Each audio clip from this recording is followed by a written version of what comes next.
दृश्यम 3 को लेकर लड़ाई, धूम 4 की शुरुआत, आमिर खान एंड अक्षय कुमार बनेंगे सुपर हीरोज। लेकिन कहानी क्या है, एक एक करके हर चीज पे बात करते हैं। Starting of with border 2। तो बॉर्डर 2 जो कि अगले साल 26 जनवरी को रिलीज होने वाली है, उसकी फिलहाल शूटिंग चल रही है और सनी पाजी अपने कुछ सीन्स को शूट कर रहे हैं, लेकिन इसको ज्वाइन करेंगे दलजीत दोसांझ 10 जून से। ऐसा कहा जा रहा है कि इनके शुरुआती सीन्स जो है वो सनी देओल के साथ होंगे, जो कि जून तक रैप अप हो जाएंगे। फिर जुलाई में ये वरुण धवन के साथ काम करना शुरू करेंगे, जो कि अगस्त तक कंटिन्यू रहेगा। अगर सूत्रों की मानी जाए तो ये भी कहा जा रहा है कि दलजीत का जो रोल है वो एक्चुअली काफी बैक स्टोरी हेवी है, मतलब इसकी कहानी काफी इंपैक्टफुल होने वाली है। और जैसे हमको बॉर्डर 1 में दिखाया गया था ना कि हर एक डेथ के पीछे थोड़ा सा मीनिंग था और हमको वो चीज थोड़ा हार्ड हिट कर रही थी, तो मे बी ऐसे ही कुछ हमको इस रोल के साथ भी देखने को मिलेगा। लेकिन वहीं दूसरी तरफ दृश्यम 3 को ऑफिशियली अनाउंस कर दिया गया। अगर आपको याद हो तो इसका मलयालम वर्जन, मतलब मोहनलाल ने भी दृश्यम 3 अनाउंस कर दी थी कुछ ही महीनों पहले, लेकिन अब फाइनली दृश्यम 3 अजय देवगन वाली भी अनाउंस हो चुकी है। अब सवाल ये पैदा होता है कि क्या इन दोनों की स्टोरी सिमिलर होगी, सेम होगी, क्योंकि एक ही टाइम पर ये दोनों शूट हो रही है ऑलमोस्ट। और ये भी कहा जा रहा है कि हालांकि इसको डायरेक्ट करने वाले अभिषेक पाठक ही होंगे, जिन्होंने पुरानी मूवीज डायरेक्ट करी थी, लेकिन इसकी स्क्रिप्ट को ये लोग खुद लिख रहे हैं। तो क्या मलयालम और हिंदी वाली दृश्यम 3 सेम होने वाली है या डिफरेंट, ये तो वक्त ही बताएगा। लेकिन फिलहाल के लिए इन लोगों ने अगले साल मतलब 2026 में 2 अक्टूबर की डेट बुक कर ली है।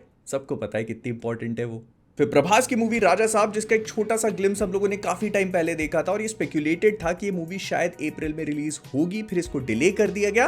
तो लोग ये सोचने लगे कि शायद सितंबर में आएगी, नहीं, ये आ रही है और पोस्टपोन होके 5 दिसंबर को, जो अब ऑफिशियली अनाउंस कर दिया गया है। फिर अनन्या पांडे ने फाइनली कार्तिक आर्यन को ज्वाइन कर लिया है उनकी एक और रोमांटिक मूवी के लिए, जिसका नाम है तू मेरा मैं तेरी तू मेरा, ये पूरा नाम है पिक्चर का। तो अब ये इसकी क्रोएशिया में शूटिंग कर रहे हैं और मोस्ट प्रोबेबली ये अगले साल वैलेंटाइंस डे पे रिलीज होगी। फिर आपको पूरा फियास्को तो याद होगा, जहां पर सूरज बरजात्या, जो कि एकदम फैमिली पिक्चर बनाने के लिए रिस्पॉन्सिबल है, हम आपके हैं कौन, हम साथ साथ हैं, और वो जो पूरी हम वाली सीरीज है, तो उन्होंने अपने ट्रेडिशन को कायम रखते हुए भाईजान को एक रोल के लिए कास्ट किया था एंड भाईजान वाज ओके विद इट। लेकिन फिर भाईजान ने कहा कि नहीं, मैं ये पिक्चर नहीं कर सकता। तो फिर सूरज बरजात्या ने अपने नए प्रेम को ढूंढा, विच वाज आयुष्मान खुराना।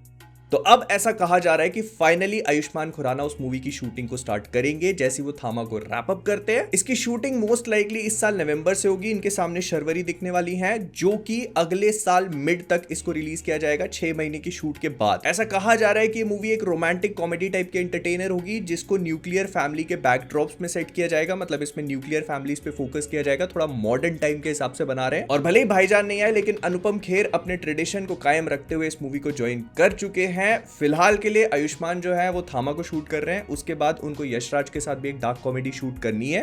अब देखना यह है कि दोनों मूवीज में से कौन पहले आएगा। और क्योंकि भाईजान की बात निकली है तो लगता है फ्लिक द न्यूज में एक सेगमेंट ही बनाना पड़ जाएगा। तो भाईजान जो है वो महेश नारायणन, एक मलयालम डायरेक्टर हैं, जो take off, see you soon जैसी मूवीज पे काम कर चुके हैं, उनके साथ एक large scale action thriller movie को लेकर बात कर रहे हैं। और अगर सूत्रों की मानी जाए तो भाईजान को एक्चुअली स्क्रिप्ट वगैरह सब कुछ काफी अच्छे से पसंद आई है। हालांकि उन्होंने इशारा नहीं दिया, लेकिन उनकी बहन जो है वो इस मूवी को प्रोड्यूस करने के लिए तैयार है। और अगर सब कुछ सही बैठ जाता है तो भाईजान की अगली मूवी होगी, जो अभी वो फिलहाल शूट करने वाले हैं, उसके बाद, मतलब वो जो हम लोग बात कर चुके हैं ना, गलवान वैली वाला पूरा क्लैश है, तो एक बार अपूर्व लाखिया की वो मूवी कंप्लीट हो जाती है, उसके बाद भाईजान इस साल के एंड तक इस मूवी को शुरू कर सकते हैं। ऑल्दो अभी कंफर्मेशन नहीं है और भाईजान ने भी हालांकि हाँ नहीं बोला है, लेकिन उनको काफी पसंद आ रहा है सब कुछ। फिर डेली क्राइम अगर आप पसंद करते हो तो आपके लिए गुड न्यूज है कि इसका सीजन 3 भी आने वाला है। ये बेस्ड होने वाला है 2012 के बेबी फलक केस के ऊपर, जो बहुत ज्यादा ब्रूटैलिटी, ह्यूमन ट्रैफिकिंग और बहुत ज्यादा डार्क साइड को दिखाएगा अपने बाकी सीजन्स की तरह। पुरानी cast along with Shefali Shah return कर रहे हैं, लेकिन इसके अलावा एक एडिशन और है and that is going to be Huma Qureshi, जो इसमें ह्यूमन ट्रैफिकर का रोल प्ले करेंगी और वो काफी ज्यादा रूथलेस टाइप का दिखाया जाएगा। पूरी शूटिंग कंप्लीट हो चुकी है, फिलहाल पोस्ट प्रोडक्शन चल रहा है और अगर सब कुछ सही रहा तो हम इस साल के एंड तक इसको नेटफ्लिक्स पे देख पाएंगे। फिर वश 2, अगर आप लोगों ने अजय देवगन की शैतान देखी है तो वो वश का ही रीमेक था एंड जिन भी लोगों ने वश देखी है दे एक्चुअली नो कि वो कितनी ज्यादा डार्क जाती है। तो वश का सीक्वल जो है वो काफी समय पहले अनाउंस कर दिया गया था और अब हमें उसकी एक रिलीज डेट भी मिल चुकी है, which is 27th of August, मतलब कुछ ही महीनों में हम वश का सीक्वल देख पाएंगे। और जो इसका पोस्टर वगैरह था उस पर एक स्कूल बस बनी थी, तो ऐसा लग रहा है कि अब थोड़ा बड़े स्केल पे जाने वाले हैं लोग। फिर सिद्धार्थ आनंद और अक्षय कुमार की भी अब शायद कुछ खिचड़ी पक सकती है, ऑल्दो इसमें भी एक ट्विस्ट है छोटा सा। तो हुआ कुछ ऐसा कि पहले ये सुनने को मिल रहा था कि अक्षय कुमार सिद्धार्थ आनंद के प्रोडक्शन में एक मूवी बना रहे हैं मिलन लूथरिया के साथ। ये वो डायरेक्टर हैं जिन्होंने तड़प और once upon a time in Mumbai, taxi number 9211 इस तरह की मूवीज डायरेक्ट करी हैं। इस मूवी का नाम तिरंगा था, जिसमें अक्षय कुमार एक विजिलेंटी का रोल प्ले करते, जो एक large scale action thriller movie होती। लेकिन फिर अब सुनने में आया कि इस मूवी को शेल्फ कर दिया गया है और सिद्धार्थ आनंद के ही प्रोडक्शन में अक्षय कुमार एक नए डायरेक्टर के साथ एक फोकलोर बेस्ड मूवी करने का सोच रहे हैं, जो एक फादर डॉटर की रिलेशनशिप को दिखाएगा। लेकिन फिर सिद्धार्थ आनंद आए एक्स पे और अपने ट्रेडमार्क स्टाइल में ट्रू फॉल्स खेल के इसको फॉल्स बता दिया। अब क्या होगा ये किसी को नहीं पता, बट स्टिल फिलहाल के लिए ऐसा लग रहा है कि इनमें से कुछ भी नहीं होने वाला। या तो पहली वाली मूवी को शेल्फ नहीं किया गया है, या फिर ये मूवी नहीं एग्जिस्ट, मतलब कुछ तो इसमें से गलत है। लेकिन सवाल ये पैदा होता है कि सही क्या है। फिर ऐसा भी सुनने को मिल रहा है कि लोकेश कनगराज और आमिर खान का जो कोलैबोरेशन था वो कूली के कैमियो तक सीमित नहीं है, बल्कि ये दोनों एक स्टैंड अलोन मूवी भी प्लान कर रहे हैं, जो कि बेस्ड हो सकती है द स्टील क्लॉ नाम के कॉमिक बुक कैरेक्टर के ऊपर, जिसको घुमा फिरा करके डीसी कॉमिक्स ओन करते हैं। तो ये कुछ शायद उसी से इंस्पिरेशन ड्रॉ करने वाले हैं, क्योंकि ऐसा कहा जा रहा है कि इस मूवी में जो आमिर खान का कैरेक्टर होगा वो किसी हादसे में अपना हाथ खो बैठेगा और उसकी जगह उसे मिलेगा एक स्टील का हाथ, और उसी के साथ आती है कई सारी सुपर पावर्स, और उन सुपर पावर्स का यूज करके कई सारी चीजों को इन्वेस्टिगेट करेगा, कुछ एक्शन वगैरह करेगा। ये वैसे तो ओरिजिनल कॉमिक बुक 1960s में पब्लिश की जाती थी, जिसमें स्टील क्लॉ का जो कैरेक्टर था उसको ऐसी पावर मिलती है कि वो अपने आप को बिजली का झटका लगा के गायब कर सकता है। बस कैच ये है कि उसके स्टील का क्लॉ गायब नहीं होता, और आगे जाकर इसमें थोड़े बहुत चेंजेस भी करे गए, बट मोर और लेस ये कहानी सेम ही थी। अब देखना ये है कि अगर आमिर खान और लोकेश कनगराज इस चीज पे कोलैबोरेट कर रहे हैं और ये सारी की सारी रूमर्स सही हैं, तो फिर ये इस पूरी चीज को कैसे पुल ऑफ करने वाले हैं, because it sounds cheesy as fuck. लेकिन फिलहाल के लिए Lokesh Kanagaraj has other things on his mind. वो पहले कुली को रिलीज करेंगे, उसके बाद कैथी 2 को शूट करना स्टार्ट करेंगे, और वो रैप अप करने के बाद 2027 के आसपास अगर सब कुछ सही रहा तो इस प्रोजेक्ट पे काम शुरू होगा, जो कि 2028 तक रिलीज मान के चलो। लेकिन आमिर खान भी कहां फ्री हैं। वो पहले दादा साहब फाल्के की पिक्चर करने वाले हैं, जो शायद अगले साल रिलीज होगी। फिर उसके बाद राजकुमार हिरानी के साथ एक और कोलैब है, हो सकता है पीके 2 पे काम करे। राजकुमार संतोषी के साथ भी वो काम करने वाले, अंदाज अपना अपना 2 भी हो सकती है, और कोई दूसरी मूवी भी। और इन सब चीजों के अलावा उनकी 2 बायोपिक्स भी बाकी है, जिसमें से एक उज्जवल निकम के ऊपर है और दूसरी किशोर कुमार के ऊपर। इसको अनुराग बासु डायरेक्ट करने वाले, तो मतलब उनका स्केड्यूल भी पूरी तरह से फुल है, रणबीर कपूर की तरह। स्पीकिंग ऑफ विच, धूम 4 बहुत जल्दी शुरू हो सकती है। इस मूवी को मोस्ट लाइकली अयान मुखर्जी ही डायरेक्ट करेंगे। हालांकि अभी इस बात को कंफर्म नहीं किया गया, और उसके रीजन भी ऑब्वियस है, क्योंकि अभी वॉर 2 रिलीज हुई नहीं।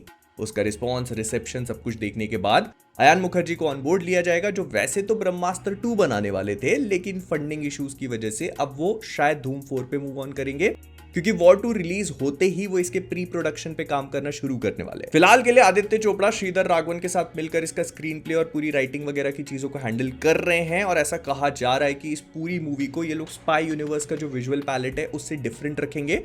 मतलब मूवी को देखकर आपको ये समझ में आ जाना चाहिए कि ये स्पाई यूनिवर्स को बिलोंग नहीं करती है। हो सकता है आगे जाके कनेक्ट कर दे, बट यू नेवर नो। लेकिन ऐसा भी कहा जा रहा है कि अप्रैल 2026 में इस मूवी को शुरू किया जा सकता है, अगर रणबीर कपूर अवेलेबल होते हैं, जो मोस्ट लाइकली वो अवेलेबल हो भी जाएंगे, बिकॉज स्पिरिट के बाद एनिमल पार्क उनकी नेक्स्ट मूवी है, जिसको अभी काफी टाइम है, और अयान मुखर्जी ब्रह्मास्त्र का सीक्वल भी अभी नहीं बनाने वाले। तो रणबीर के कैरेक्टर को धूम के वो कॉन आर्टिस्ट का पूरा ऑरा वगैरह, पूरी फील और पूरे वाइब के साथ डिजाइन किया जाएगा, पूरी राइटिंग वैसी होगी, और 2027 में मोस्ट लाइकली हम इस मूवी को देख भी सकते हैं, अगर सही रहा सब कुछ तो। फिर दीपिका का संदीप रेड्डी वांगा के साथ जो पूरा मैटर चल रहा था वो एक तरफ, लेकिन फिर सन पिक्चर्स वालों ने अल्लू अर्जुन और एटली की जो अगली मूवी है ना, वो एकदम बड़ी वाली, जिसपे काफी पैसा खर्च हो रहा है, उसका प्रोमो ड्रॉप किया, announcing Deepika as their lead actress या फिर मेन एक्ट्रेस। वैसे तो ऐसा कहा नहीं जा सकता, क्योंकि इस पिक्चर में 3 एक्ट्रेस होने वाली है, इस पे हम लोग पहले भी बात कर चुके हैं।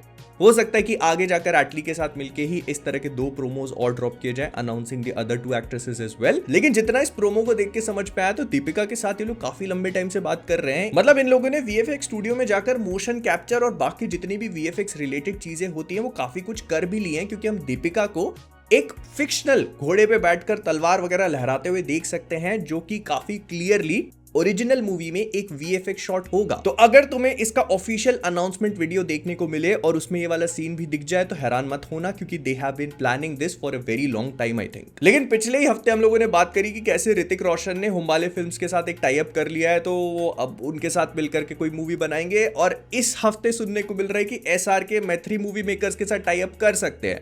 इस बात को लेकर अभी फिलहाल कोई कंफर्मेशन नहीं है, लेकिन offer is on the table and they are actually talking about it. अगर ये पूरी डील हो जाती है तो एसआरके मोस्ट लाइकली एक पैन इंडिया मूवी बनाएंगे और मैत्री मूवी मेकर्स इसको एक बड़े डायरेक्टर के साथ करवाना चाहते हैं, जैसे सुकुमार या कोई और हुआ।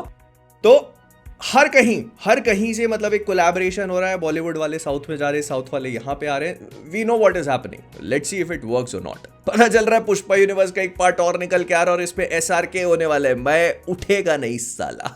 आई hope not, I seriously hope not. But हाँ, होप करता हूं कि तुम सब्सक्राइब करोगे, लाइक करोगे। Bye bye.